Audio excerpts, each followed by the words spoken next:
This tip video is part 2 of a series I started a few months ago where I go over 10 tips to help new players out in 7 Days to Die 1.0. If you haven't seen the first one, I would recommend it, but you don't need it to know what's going on. All you need to know is that we're going to be starting at number 11 and ending on number 20. If you want the first 10, check out the original video at the end. This video is going to be focusing on tips that will help you out in your first week in 7 Days to Die. With that out of the way, let's get started with tip number 1. My first tip is to make primitive armor as soon as possible. Primitive armor is the basic armor in 7 Days to Die, and all it requires to craft is some plant fibers and wood. The starting challenges will actually make you make one piece of this armor, but you may not have thought to craft the full set. But it really is a very powerful armor set for what it costs you. All you need is 20 plant fibers and 20 wood. And for that hilariously low cost, you can make all 4 pieces of the armor. And the crazy thing about it is it'll give you a 32% damage resistance for things you can make as soon as you spawn in the game. You just punch grass, punch these little wood things, punch like 10 of each of them, and you will have 32 damage resistance straight off the bat. That is the equivalent of turning the difficulty down a few notches immediately. This next tip is all about picking your starter home. In 7 Days to Die, you're going to need a place to put your various containers and crafting stations, and just a place to hide the first couple of nights when you don't have the gear to fight harder zombies or faster zombies if you play with faster zombies at night. And this tip is all about picking the right starter home. This here would be an example of a very poor starter home. It is 1 floor and it only has a few rooms, and those rooms are very tight and the walls are pretty weak. They have 100 health. Instead, you're going to want to look for something like this. This here is an example of a good starter home. It is tier 1, as you can see by the skull on the top right there, but it's relatively large and it has multiple floors. Now, the key thing about this house is that it's tier 1, and that means you can clear this on day 1 with no difficulty. Just grab a club, go inside and kill all the zombies. And if we come inside, you can see you get a ground floor. And a nice thing about this ground floor is you can remove this little collapsed thing here quite easily. It's all just broken wood, and you can break the stairs quite easily, and you can build yourself a ladder onto the next floor. And having an elevated floor means that you don't have to worry about zombies surrounding you during the night. And if zombies do break into your house, you could defend at one position. Obviously, this staircase isn't ideal, but if you took it out, put a ladder here, you would have a very easy time defending right there, compared to trying to defend at a door where the zombies are maybe coming in at other doors around your house if a wandering horde comes by. One thing that is worth noting though is if you find a house like this that has 2 floors but it's tier 2, this is still a relatively easy one to clear on day 1, but you may find it harder than a tier 1. Another good temporary option is to find one of the many brick or concrete buildings in 7 Days to Die, clear it out, and then simply live on the roof, staying away from the edges during the night, and that will give you a very secure building to sit in. This next tip is all about trader quests. Specifically, what trader quests should you be doing to maximize your time in 7 Days to Die? And on your first days in 7 Days to Die, you're going to have access to 3 kinds of quests: fetch jobs, clear jobs, and buried supplies jobs. There are advantages and disadvantages to doing any of those, so let's go over the differences. Starting with fetch jobs. Here we are at a fetch job. By the way, the mausoleum is a decent starting base because it's got these big walls on it. We start this quest. You'll notice that it'll tell you the rewards down here, which are 2,500 XP and 100 Duke's Casino tokens. This is the lowest amount of payment you will get for any of the quests in the game, but it does have the advantage of meaning you don't have to kill every zombie in the POI, you just have to find one of these courier satchels inside, and then you can leave. Fetch jobs have the exact same quest reward tables as clear jobs, but you can do them in a fraction of the time. The only difference is that you won't get as many dukes at the end, which isn't that big of a deal. The reward table for all of the quests at tier 1 are basic foods, ammo, which includes pipe bombs and molotovs, schematics, medical items, resources like this coal down here, and rarely you'll get some magazine bundles which will give you a few skill magazines to increase your crafting skills. Let's show off clears. With a clear job, it's very simple. You have to come to a POI, come inside, and just kill all of the zombies you can find. If you look at the compass on the top there, you'll see the red dots. Those are shown to you on clear jobs so that you can locate the zombies in the rooms with you, and then when you move on to next rooms, you'll get more. And then when there's a room you haven't cleared yet and you're near the end, it'll show yellow like this, which tells you there's zombies in here that need to be killed. Clear jobs are likely the longest and the most difficult out of the three, and they only have the advantage of giving you 400 dukes instead of 100 dukes compared to fetch jobs. So you kind of want to do these as a last resort. Let's take some shotgun shells for that one.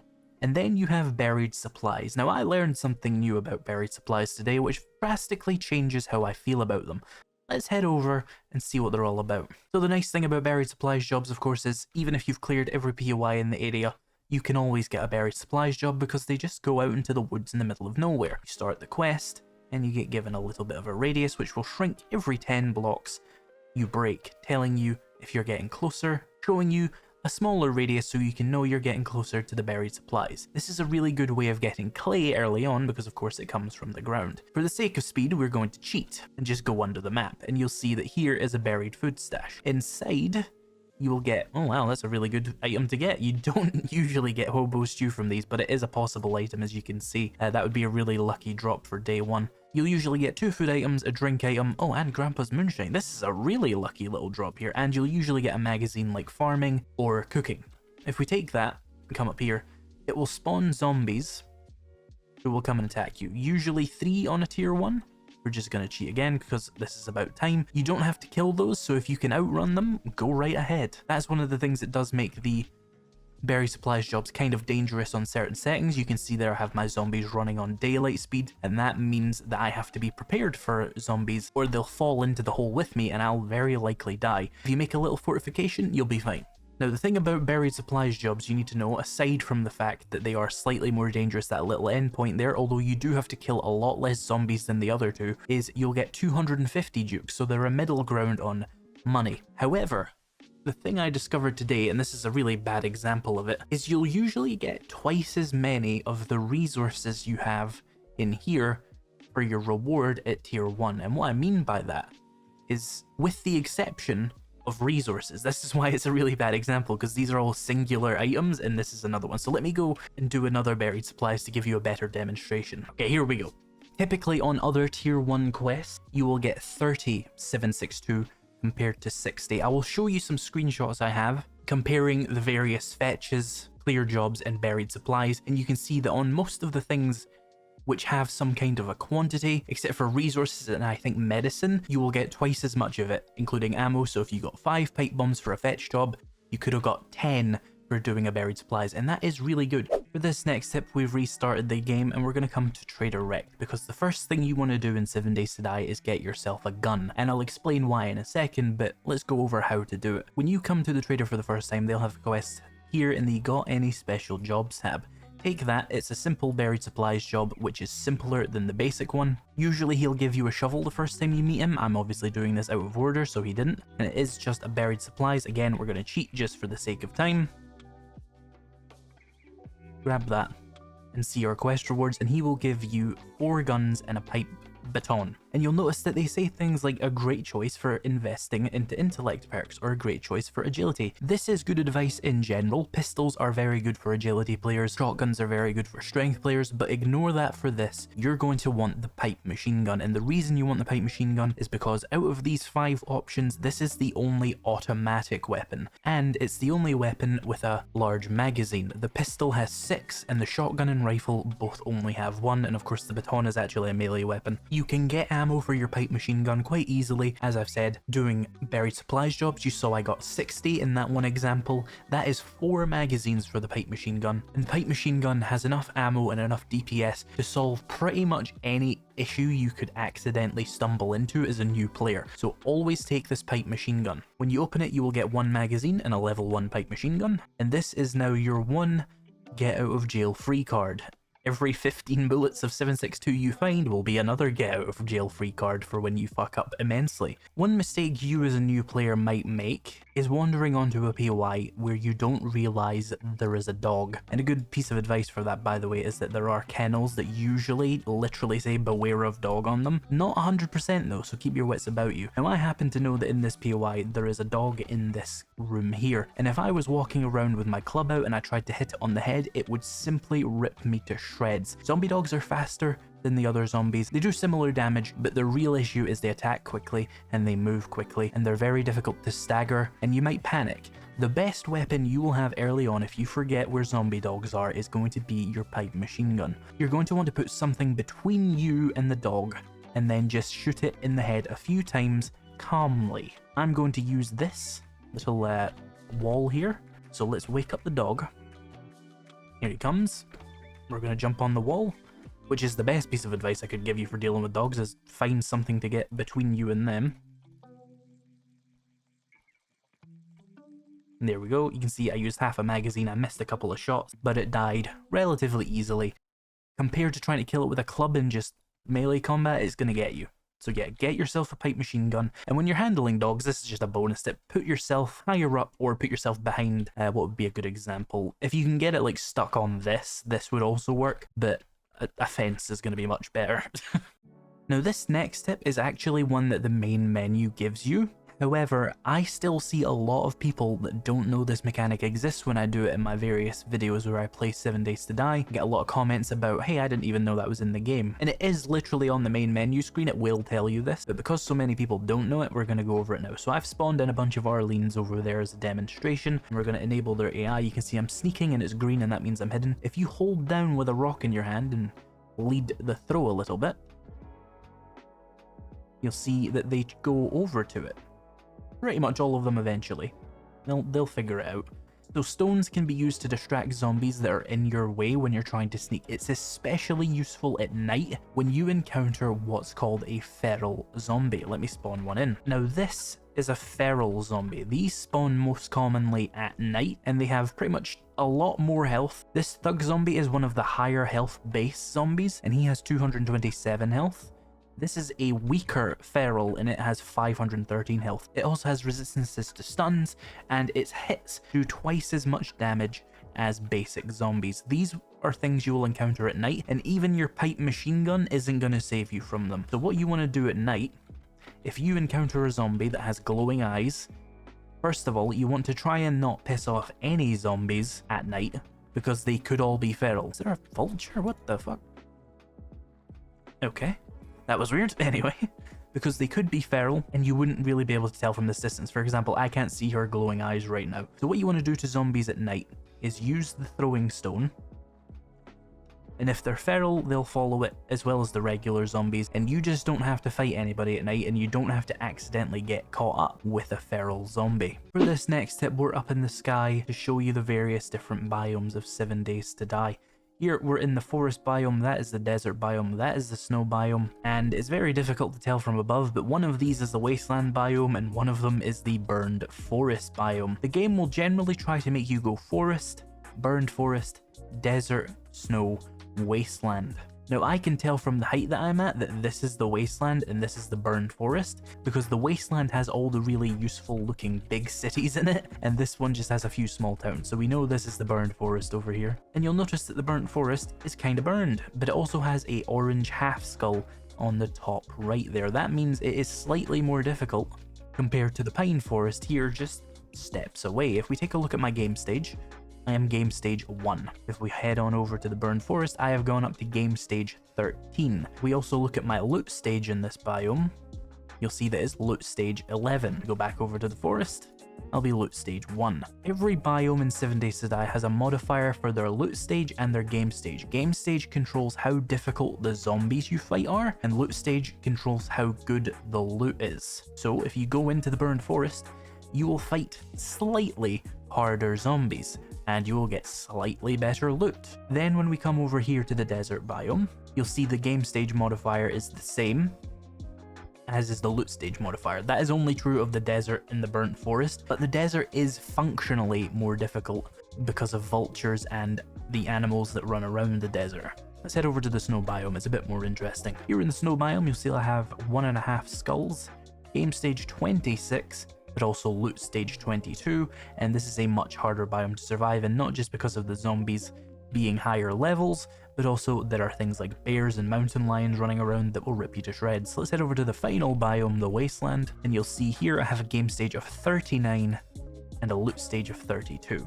These have much greater effects when you already have a higher level, by the way. The difference between the forest biome and the wasteland biome is going to be much bigger at, say, level 30 than it is at level 1, but it'll still be a pretty big difference. So when choosing where you want to go, consider how much more difficult these biomes are compared to the forest biome. If you want the safest experience, stay in the forest, but you'll have the slowest loot experience, and if you want the fastest loot experience, go to the wasteland. I would just recommend doing it as the game sends you there, naturally through quest progression, but if you're looking for higher level loot sooner, you know you can go to the snow or the wasteland to find it.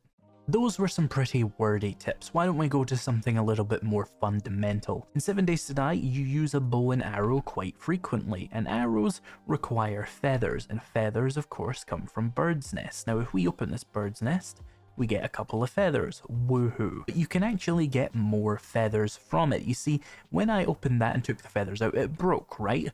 Well, if we open up the bird's nest, there's no feathers in here, but that's irrelevant. We leave an item inside the bird's nest, or if you're playing on very low loot settings where nothing spawned, you can put an item in the bird's nest, and then break the bird's nest. You'll notice that you'll get a few feathers guaranteed from every single bird's nest you find if you put something in it and break it. So if you're really struggling for feathers and you want more feathers per bird's nest, leave something in there, break it, and then take the loot with the other feathers in it, and you'll get a lot more per bird's nest. A really simple tip. Now, 7 Days to Die is a game that has a lot of different melee weapons and a lot of different guns, but it's important to note that you can't just use any of them. You're going to want to use the ones that are most in line with the character build you want to build, and I'll get to that in a second. I would recommend choosing your character build off of which weapons you want to use. Here you can see all of the starting weapons in 7 Days to Die: the spear, the club, the sledgehammer, the knuckle wraps, the bone knife, and the pipe baton. These all correspond to one of the 5 attributes in 7 Days to Die. And in the case of the club and the sledgehammer, they are both governed by strength. The spear has the best range out of these weapons and comes with inherent armor penetration. It's also very stamina efficient compared to some of the other weapons, so consider the spear, and if you've just come back to 7 Days to Die after a long time, you can no longer throw spears, which brings them more in line with the other weapons. The club is the most stamina efficient in the long term of all the weapons because it has effects later on in the game that will allow you to swing it practically infinitely. It's also very good for knocking down enemies, and it's a good middle ground out of all the different weapons in the game. I would highly recommend the wooden club be your starter weapon. The game recommends it as well, that's why it makes you craft one. Sledgehammer takes everything the club is good at and turns it up to 11, except stamina efficiency. It becomes massively less efficient for stamina, especially on power attacks. If you're really good at stamina management, sledgehammers can be pretty good, but they are hindered later on by the fact that they do not have a unique book series, which would make them more powerful, unlike the spear, the club, knuckles, and the baton. The knife has the same issue, but it's not as bad. Knuckle wraps are fortitude, and these are not something I would recommend for a new player. They're very fast, but they have the lowest range, and they have decent damage. That range will absolutely get you killed as a new player though. Knives are another good option. They're very good at sneak attacks, and they're quite stamina efficient, but they're very low damage. But they do have the advantage of attacking twice as fast as clubs, for example. And then the batons are another one I wouldn't necessarily recommend for new players because of their long-term disadvantages, but it's a good balanced weapon in terms of its attacks, stamina, and melee damage, and it's for intellect players. Now, before you pick which of these you like, you should probably consider the gun that goes along with them and the perks which go along with them as well. Spears are paired with rifles, and rifles are single-shot weapons with good range, small magazine capacities, and high damage. Clubs and sledgehammers go with shotguns, which start off with very poor ammo capacity, but later on in the game that becomes a non-issue. And of course they're only really good at close range, but they are very powerful. Knuckles have the benefit of being paired with machine guns, which have the highest DPS and the largest magazine sizes in the game, with very good damage as well. Knives are paired with handguns and the SMG, which are low damage, low recoil, decent magazine capacity, decent range, a very all-round weapon. And then batons don't get a gun until later on in the game, and that gun is the robotic turret. You will not get much handheld ranged weapons as an intellect player. Also, worth noting, I forgot to put it here, the knife and the pistols also pair with bows, which is another thing you may want to consider if you really like using bows, as well as crossbows if you feel like that needs to be separated from bows. Keep these slots in mind because these are essentially going to be the loadouts you work with in the game. Do you want rifles and spears, shotguns and clubs, machine guns and fists, pistols, knives and bows, or do you want to go with robotic turrets and batons? I would highly recommend either strength, perception, or agility for new players. Speaking of those different builds, this next tip is all about building a good character build. I've given myself level 17, which is probably a comfortable end of week point to be at in 7 Days to Die. When you're making a character build, you want to consider those loadouts I just showed you with shotguns and clubs, for example, and pick one of these attributes to go into in your first week. It's generally not a good idea to try and split your attention in the first week. You will not have enough skill points to do much of either of these things. I would recommend sticking to the one you're in, because when you want to make a build, you have to invest in the overall attribute like strength. So let's just put 5 points in here as a starting example, and since all of my points are in strength, it would be then wise to go for some shotguns so that my shotguns are good. And let's say I'm doing clubs, we can do that instead of me going, say, clubs and machine guns and having to split my points across strength and fortitude. I'm going to be kind of shit at both of those things. Which brings me to the final tip, number 20, which is beware of leveling too quickly. You see, in 7 Days to Die, the zombies that spawn on Horde Nights and POIs is governed by game stage. You can see I'm here in the forest biome at level 17 and I'm game stage 20. That's a pretty healthy game stage to be at for your first week. For the beginning of your first Horde Night, that should be relatively easy. If you push yourself further, for example, I've set myself to level 30 here, you'll be at game stage 40, and much harder zombies are going to spawn on your Horde Nights. And the reason that's a problem if you do it too quickly is generally the zombies are going to get harder faster than you can progress if you're really trying to level yourself up. If your level is much better than the gear you have, you're going to be severely disadvantaged. So in your first couple of weeks, don't try and artificially raise your level, just get good gear. You're going to want to focus more so on finding skill magazines to level up your crafting skills so that you can make the next tier of the weapons you like. Let's say you went with clubs and shotguns, you're going to want to make sure you get yourself a double barrel shotgun and a baseball bat quickly, rather than getting yourself to some arbitrary level quickly, because those better weapons will serve you a lot better than most leveling will. Because let's be honest, if you are doing that build I just said, chances are you're going to go a few points in shotguns, a few points in Pummel Pete, let's go up to 7 for the sake of it. If you've got that at your minimum and then you have a couple of good weapons, you will be ahead of the zombies that are spawning on Horde Nights. If you instead have diluted your level quite heavily with a lot of utilities like, let's say, Pack Mule, and you haven't got the good gear to show for that, you're essentially as powerful as you were with just these 2 perks here, but the zombies have gotten 10, 20 levels higher. So you always want to make sure your gear is ahead of the curve and not artificially inflate your level for the sake of getting some fucking Master Chef that isn't going to help you on Horde Night much at all. This also applies to the POIs you clear. Those are going to be harder if your game stage is higher. So that was another 10 tips in 7 Days to Die, all themed around surviving the first week. Let me know if these tips were helpful. Drop some tips in the comments for new players if you found any, particularly ones most useful for the first week, which was the theme of the episode. And if you haven't checked out part 1, be sure to go and check that one now as well. Part 2 will be coming out soon, probably sooner than 3 months. So subscribe for that if you're interested. Thank you so much for watching this video, and I'll see you in the next one.